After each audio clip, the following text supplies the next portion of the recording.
आज Doubtnut app download करें। Doubtnut पर अपने सभी गणित, रसायन विज्ञान, भौतिक विज्ञान और जीव विज्ञान के डाउट्स का करो सफाया। बस प्रश्न की फोटो खींचो, एक ही प्रश्न को क्रॉप करो और तुरंत वीडियो सोल्यूशन पाओ।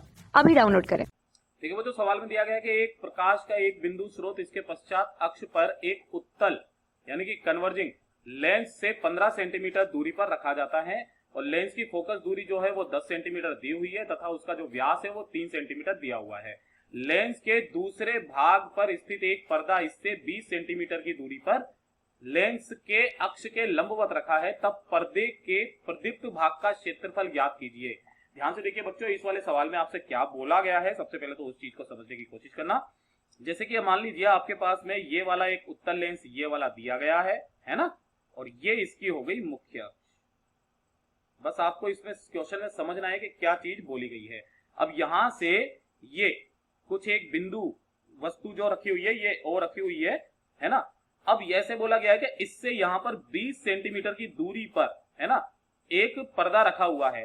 तो ध्यान से देखिए वो किस तरीके से यहां से अगर ये एक बिंदु वस्तु पर ये ऐसे करके रखी हुई है ना, ये क्या है, ये एक पर्दा रखा हुआ है, ये है पर्दा, ठीक है। अब इस पर्दे पर कितना भाग जो है वो प्रदीप्त होगा ये चीज पूछा गया है, ज्यादा से ज्यादा।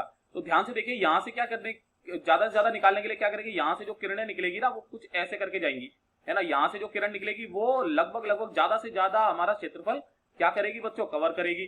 तो यहां से जाने के बाद में जब ये ऐसे करके जाएंगी तो ये ज्यादा से ज्यादा जगह पर जानी चाहिए, ये इस तरह से है ना।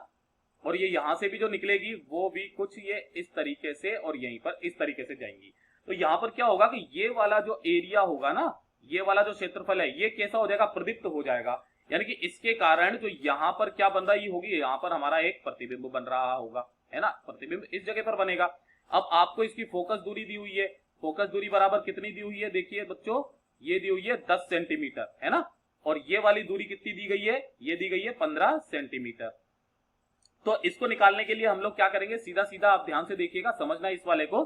तो सबसे पहले ये जो लेंस सूत्र होता है ना, लेंस सूत्र, इसको काम में लेंगे। तो लेंस के सूत्र को काम में लेने के बाद में 1/f बराबर 1/v माइनस 1/u होता है ना। तो आप ध्यान से देखिए सबका मान रखते चले जाइए। f का मान आपको कितना दिया हुआ है 10 सेंटीमीटर, और इसकी जो प्लस में ही होती है तो ये कितना हो जाएगा प्लस के 10 बराबर 1/v, v हमें नहीं पता कितनी दूर बन रहा है, और माइनस 1/u कितना दिया हुआ है 15 सेंटीमीटर है ना, तो कितना लिखेंगे माइनस के 15 सेंटीमीटर। तो ध्यान से देखिए ये आ जाएगा हमारे पास में 1/v बराबर 1/10, और ये प्लस हो जाएगा उधर जाएगा माइनस 1/15। तो यहां से अब जब हम लोग इसको हल करेंगे तो ये हमारे पास में आ जाएगा 1/v बराबर, और ये वाली जो चीज आ जाएगी हमारे पास में आ जाएगी, इसका लघुत्तम ले लेंगे 30, यानी कि 3 माइनस 2/30। तो यहां पर जो v का मान आ जाएगा हमारे पास में वो सीधा सीधा आ जाएगा प्लस का 30 सेंटीमीटर है ना। यानी कि जो यहां से इसकी जो दूरी होगी ये कितनी होगी बेटा 30 सेंटीमीटर, ये जो प्रतिबिंब बन रहा है। लेकिन पर्दा तो कितनी दूरी पर है, पर्दा तो हमारा यहां से 20 सेंटीमीटर की दूरी पर ही है ना। तो यानी कि यहां पर कुछ भाग प्रदीप्त हो रहा होगा, ये वाला भाग जो है प्रदीप्त हो रहा होगा।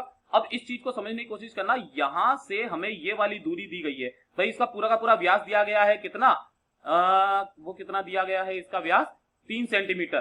तो केवल ये कितना बचा 1.5 सेंटीमीटर है ना। अब ध्यान से देखना, मान लो कि ये वाला जो कोण है ये कोण है थीटा। तो अब मैं यहां पर कुछ एक पॉइंट लिखूंगा, उन पॉइंट पर ध्यान देना। यहां पर ये मैंने ए लिखा, ये लिखा बी, और ये लिखा सी, ये लिखा डी, और ये वाला जो पॉइंट है इसको लिख दिया मैंने ई, है ना।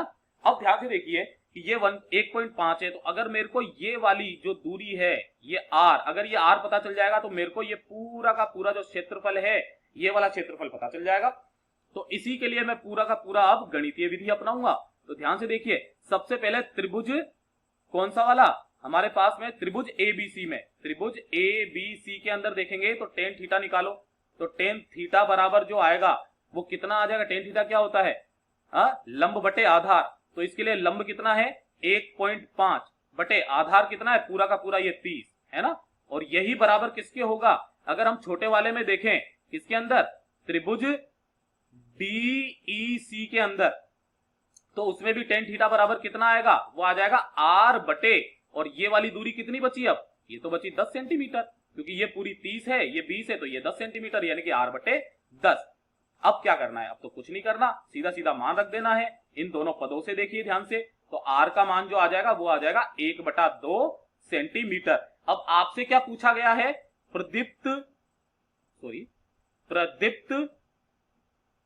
या फिर हम लोग बोले प्रदीप्ति वाला क्षेत्रफल, है ना। प्रदीप्त क्षेत्रफल निकालने का क्या सूत्र होता है? पाई आर स्क्वायर, है ना। तो देखिए पाई तो ये हो गया, इंटू आर स्क्वायर मतलब 1/2 का स्क्वायर, यानी कि जो हमारे पास में प्रदीप्त क्षेत्रफल आ जाएगा वो पाई/4, और यही हमारा उत्तर होगा। कक्षा 6 से 12वीं से लेकर नीट, IIT, JEE वो एडवांस के लेवल तक 1 करोड़ से ज्यादा छात्रों का भरोसा। आज ही डाउनलोड करें डाउटनेट ऐप या व्हाट्सएप करें अपने सारे डाउट्स 8400 400 400 पर।